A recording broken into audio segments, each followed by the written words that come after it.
E aí, pessoal, fiquem com o vídeo do professor Olavo de Carvalho. Curtam, comentem, compartilhem. Quem puder, ajude o nosso canal. Os links estão aí no comentário fixado e na descrição do vídeo. Vamos ajudar a manter viva a memória do nosso querido professor e, com isso, restaurar a inteligência e a autocultura no Brasil.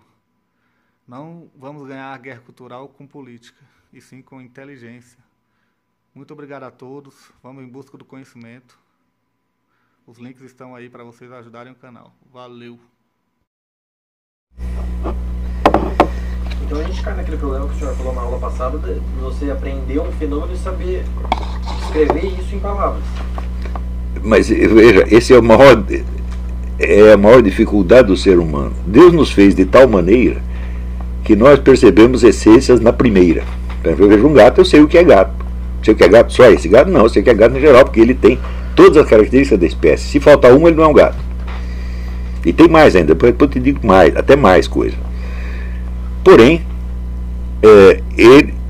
nós somos assim desde que nascemos. Porém, para aprender a falar, quanto tempo você leva? Segundo, quando te ensina a linguagem, já faz uma linguagem apropriada a dizer tudo aquilo que você está percebendo? Não, a linguagem é a mesma para todos. Pô. Não é isso? Ademais, a língua que lhe ensinam, a língua está no estágio de evolução que ela tem naquele momento, não do dia seguinte. Você está entendendo? E, segundo, ela é ensinada não no seu estágio mais alto de evolução, mas apenas no seu uso cotidiano familiar. Então, às vezes, para eu dizer certas coisas, eu precisaria ter a força criadora linguística de um Shakespeare ou de um Goethe. E não tem. Eu tenho apenas a linguagem do papai e da mamãe. Então, o hiato entre o que eu percebo e o que eu consigo dizer, entre percepção e raciocínio, é um hiato monstruoso. Agora, acontece que os produtos criados pelo raciocínio, eles se incorporam na cultura e são passados para a geração seguinte. E eles vêm com a autoridade da cultura. Portanto, eles são passados como realidades. Quantas pessoas são capazes de fazer o caminho de volta? Deixa eu ver de onde saíram esses conceitos e qual é a experiência originária que está por baixo de tudo isso. Um ou dois filósofos que têm cabeça e têm paciência para ver isso. Os outros vão todos estar girando num mundo, vamos dizer, de conceitos abstratos que eles vão tomar como realidade. Então, quer dizer, esse é o problema fundamental humano. Nós não temos a capacidade de dizer aquilo que percebemos. Para que existe a literatura? Para que existem os poetas, os escritores, etc? Para ensinar a gente a falar, ué. Eles fazem uma força desgraçada e conseguem dizer o que você não conseguia dizer. Daí, depois que você leu neles, fala, agora também já sei. Eu aprendi muito com todos os escritores, com o Alberto Salles, com o Zé Geraldo Vieira, aprendi muita coisa, tá certo? Hoje consigo dizer coisas que aos 20 anos não conseguia. Não é isso? Então, talvez eu hoje, aos 67 anos, eu consiga dizer algumas experiências que tive aos 5. Depois de todo esse tempo, tá entendendo? Então, essa dificuldade é tão grande que as pessoas tendem a confundir o processo de formação, vamos dizer, do conceito e da expressão verbal com o processo da sua própria percepção. E essa é a raiz de toda a tragédia moderna. Poderia dizer que todo esse processo de totalização seria, na realidade, então, uma sistematização de um ódio que é ancestral? Sem dúvida, uma sistematização, quer dizer, do ódio, claro, claro. O ódio se torna a chave de todo o pensamento. E quando mais tarde esse pessoal começa, vamos dizer, a acusar os outros de fazer discurso de ódio, eles têm uma boa razão para fazer isso. Porque se você odeia um sujeito, você supõe que ele o odeia também. Mas depois de você começar a bater nele muito, ele começa a te odiar mesmo. Você está entendendo? Você está vendo? Não é isso? É que nem tem um ditado francês que diz, né, esse é um animal muito malvado. Quando atacado, ele se defende. Você está entendendo? Então é assim. E evidentemente a noção, vamos dizer, a distinção entre o agressor e o agredido se torna uma coisa enormemente confusa. Meses atrás eu estava nessa discussão sobre o negócio das caçadas e o pessoal dizia, não, mas os animais só atacam quando você invade o seu território. Isso é uma frase que o pessoal repete, eu digo, sim, mas aonde termina o território dele? O território do urso é onde ele está. Não é isso? E depois, é só você que vai no território dele, ele não vai no seu, não. Você sabe quantos quilômetros anda um urso por dia? É para 60, 70, 80. Um lobo pode andar até, acho que é 200 quilômetros num dia. Tá certo? E onde ele foi, tem comida, é território dele. Ele invade a cidade, virou território dele. Né? E você está andando ali no mato, fala, bom, cadê aí a linha demarcatória para saber? Entrei no território do urso. Fala, não tem jeito de você saber. Então essa é uma frase que, quer dizer, inverte a situação. E os animais ferozes começam a virar vítimas inocentes do ser humano. Os tubarões são criaturas tão gentis, somos nós que vamos lá incomodá-lo. Não é isso? Você invadiu o território do tubarão, fala assim, mas eu estava na praia, né? Estava com água até a barriga e veio um tubarão e comeu, né? Mas era território dele. Fala, mas eu não sabia, não me interessa, tinha a obrigação de saber. Né? e assim por diante. Não é isso? Então, quando você pega, vamos dizer, um efetivo discurso de ódio, como você vê o discurso contra a Igreja Católica, que veio desde o século XVIII, cada vez mais virulento, mais virulento, mais virulento, mais virulento, né? E isso vai passando de geração em geração, e para a geração seguinte isso é uma realidade. Quer dizer, a Igreja Católica que ele conhece é aquela que lhe foi passada por este discurso. E se isso não conferir com a experiência, pouco interessa, porque repetir o discurso é fácil e expressar a experiência pessoal é difícil. Então, o que vai predominar? O discurso aprendido, sempre.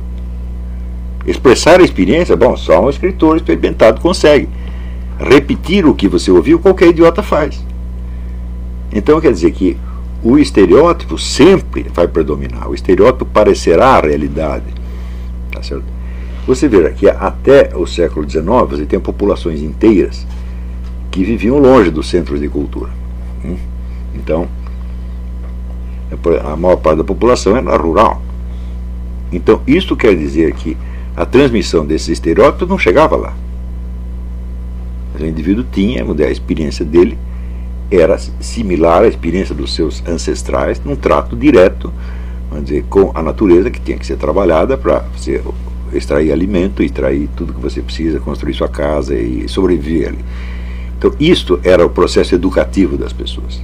A partir de um certo momento, onde se formam grandes aglomerados urbanos, todo mundo vai para lá, não é isso? Então, a experiência direta e a sua expressão são absolutamente neutralizados. Você agora está numa esfera onde tudo é determinado pela cultura. Então, se você pensar bem, peguem um cidadão, um habitante do Rio de Janeiro, São Paulo, né? Quanto da experiência pessoal dele ele conseguiu verbalizar e quanto ele recebeu através da televisão? É quase tudo a televisão. A experiência pessoal, a expressão da experiência pessoal, ela é difícil e, na maior parte dos casos, ela não é necessária. Por quê? Porque as relações não são tão individualizadas assim. Você sempre espera que as pessoas se comportem de acordo com certas pautas coletivas que definem, então, tipos humanos. Por exemplo, pela idade. Esse homem tem 60 anos, você espera que ele age assim, assim, assim. Se tem 17, você espera que age dessa outra maneira. Então, isso quer dizer que a relação individual, ela praticamente desaparece sob toneladas de estereótipos. Tá entendendo? Então, essa é a grande tragédia moderna. Você veja, quando se imaginou, por exemplo, no século XIX, entre o século XVIII e XIX, né, você tinha aquela ideia de que o que atrapalhava os seres humanos era a religião tradicional, as superstições, etc, etc. Então, que se nós substituíssemos tudo isso aí por um mundo de racionalidade e ciência e tecnologia, todo mundo seria libertado. Ninguém parou para pensar o seguinte: toda criação tecnológica custa dinheiro, né? E, portanto, qualquer invenção tecnológica, ela dá poder a alguns sobre outros. Então,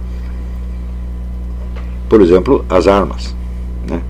No livro do Carroll Quigley, Tragedy and Hope, tem uma página clássica onde ele diz o seguinte: quando as armas são baratas, predomina a democracia. Quando as armas são caras, predomina a tirania.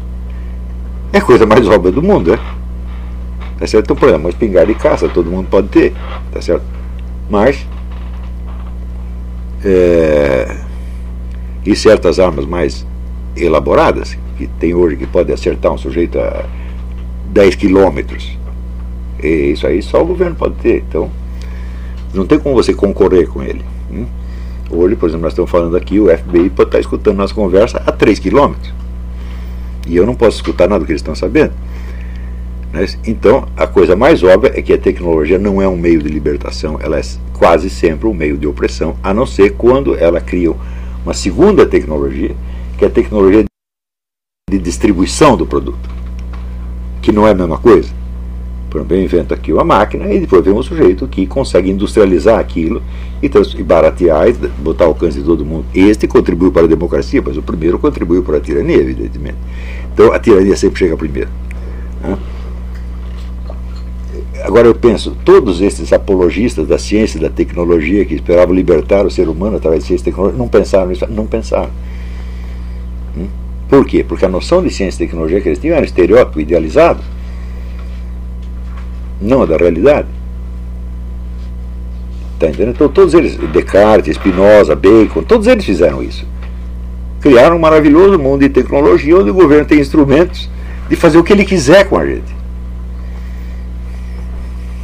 E até, o cara que inventou a internet, bom, ele democratizou. Mas como é que surge a internet? Ela surge como equipamento militar. Desde a Segunda Guerra até a década de 80, teve na mão só dos governos. Depois democratizou. Então levou 40 anos para democratizar. Mas enquanto isso, a tecnologia já criou novos equipamentos que só são acessíveis ou a governos ou a famílias multibilionárias. Então, digo, da onde veio isto? Foi o pessoal do desconstrucionismo que inventou isso? Não, foi toda esta tradição filosófica ocidental. Foi Kant, foi Spinoza, foi Descartes. Eles criaram isso. Então como é que eu posso agora criticar esses coitadinhos desses desconstrucionistas, tá certo? Sem ver de onde eles saíram e quem os empurrou para esse beco sem saída. Então é claro, eu obtive a minha formação universitária, eu aprendi, eu estudei Kant, estudei a filosofia analítica, e vejo que o que esses caras estão dizendo é besteira. Eu digo, sim, mas você é o pai deles. Está entendendo? Então eu não vejo nenhuma possibilidade, vamos dizer, de a gente escapar da situação opressiva do momento sem você jogar fora toda a filosofia moderna. Começar uma outra tradição completamente diferente, que também não sabemos aonde vai levar.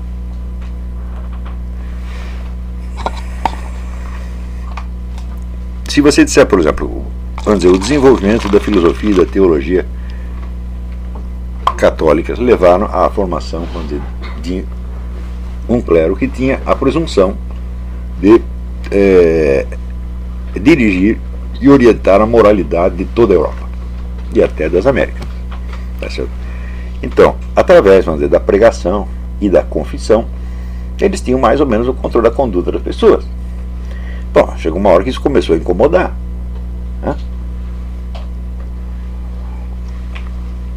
Porque se todo mundo é obrigado, vamos dizer, a seguir exatamente a mesma doutrina, e por um acaso você não, às vezes você não consegue, você quer, mas não consegue, porque certas objeções aparecem sem que você queira.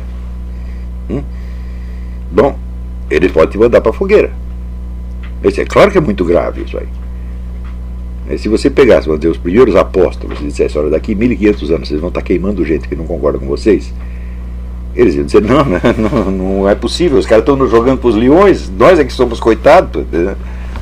Mas a situação mudou ao longo do tempo. Na medida que a situação mudou, isto tem, vamos dizer, efeitos muito profundos na conduta das pessoas. Você vê, por exemplo, o sujeito diz, ele quer comer a mulher do vizinho, mas diz, bom, eu não vou fazer isso porque isso vai desagradar a Deus, eu não quero, Jesus Cristo morreu na cruz por minha causa, eu não quero cuspir em cima, etc. Bom, isso é uma outra coisa. Agora, tem outra linha de raciocínio. Bom, eu não posso comer a mulher do vizinho porque o bairro inteiro vai acabar com a minha vida. É a mesma coisa. Então, quer dizer, na medida em que os mandamentos cristãos se incorporam na moral social e esta adquire instrumentos de pressão, Tá certo? Então, tudo muda. Tá compreendendo? Então, nós entendemos até a revolta desses primeiros filósofos modernos, tá certo? Queriam se livrar desse peso. Eu entendo, mas tem que ter alguma outra solução. Essa que vocês deram não serve. É isso? Então, eu digo, por exemplo, vamos dizer, um elemento básico, vamos dizer, da moral católica é você dominar e você domar o seu impulso sexual. Não é isso? Você tem que dirigi-lo para um objeto que seja lícito, sem você sair fora dos limites que a moral prescreve. E muito bem, mas como é que eu posso fazer isso se eu não integrar esse impulso na minha personalidade? Como é que a minha vontade pode ter poder sobre uma força estranha, que eu nem reconheço como minha, mas que me assalta desde fora, sem que eu tenha nenhum controle? Não posso, né? Então, antes de você exigir que o indivíduo dome o seu impulso sexual, é necessário que ele esteja integrado como um dos elementos da sua personalidade. Não é isso? Mas, se a repressão moral é tão forte, né, que você tem medo daquele impulso, aquilo lhe parece coisa do diabo desde o início, então como é que você vai integrar? Então você não pode. Né? Então, esse é um problema que de fato existe. Vocês todos aqui são mais jovens, vocês já foram educados num mundo mais permissivo. Mas eu ainda peguei um pouquinho do moralismo antigo, só um pouquinho. E esse pouquinho me permite dizer, era horrível.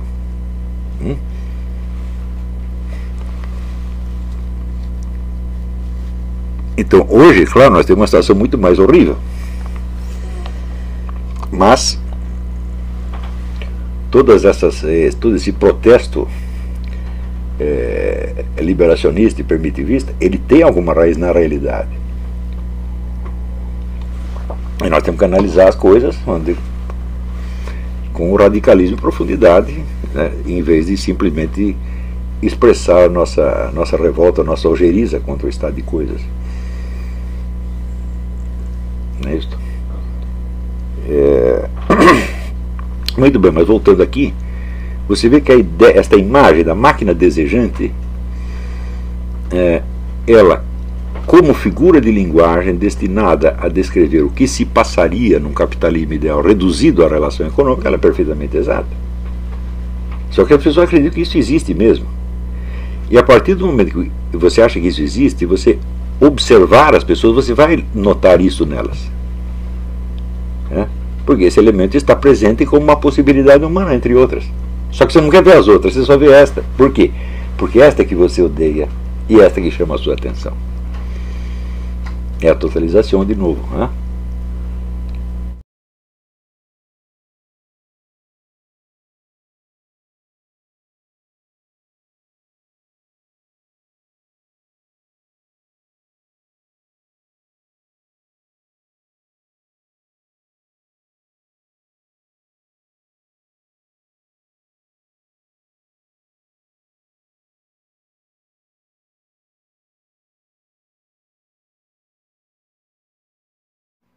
E aí, pessoal, gostaram do vídeo?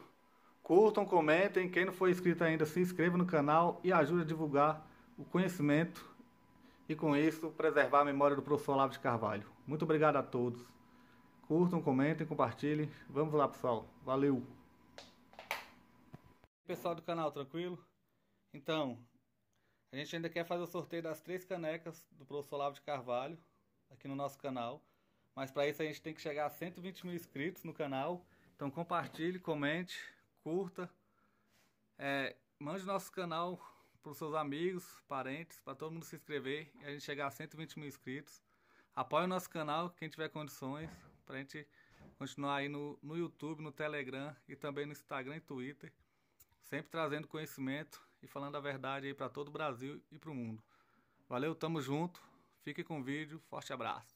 Deus, pátria, família e liberdade. Valeu! Pessoal, tranquilo? Então, se inscrevam no canal, comentem, curtam, compartilhem. Isso ajuda bastante o nosso canal. Quem quiser ajudar a gente de outra forma, os links estão aí na descrição do vídeo. Temos Apoie-se, tem o apoio coletivo e também quem quiser ser membro ou participar da nossa vaquinha. Sigam nas redes sociais, os links estão aí na descrição do vídeo. Então é isso aí. Sempre com Deus, pátria, família e liberdade por um Brasil melhor. Valeu, pessoal. Fique com Deus.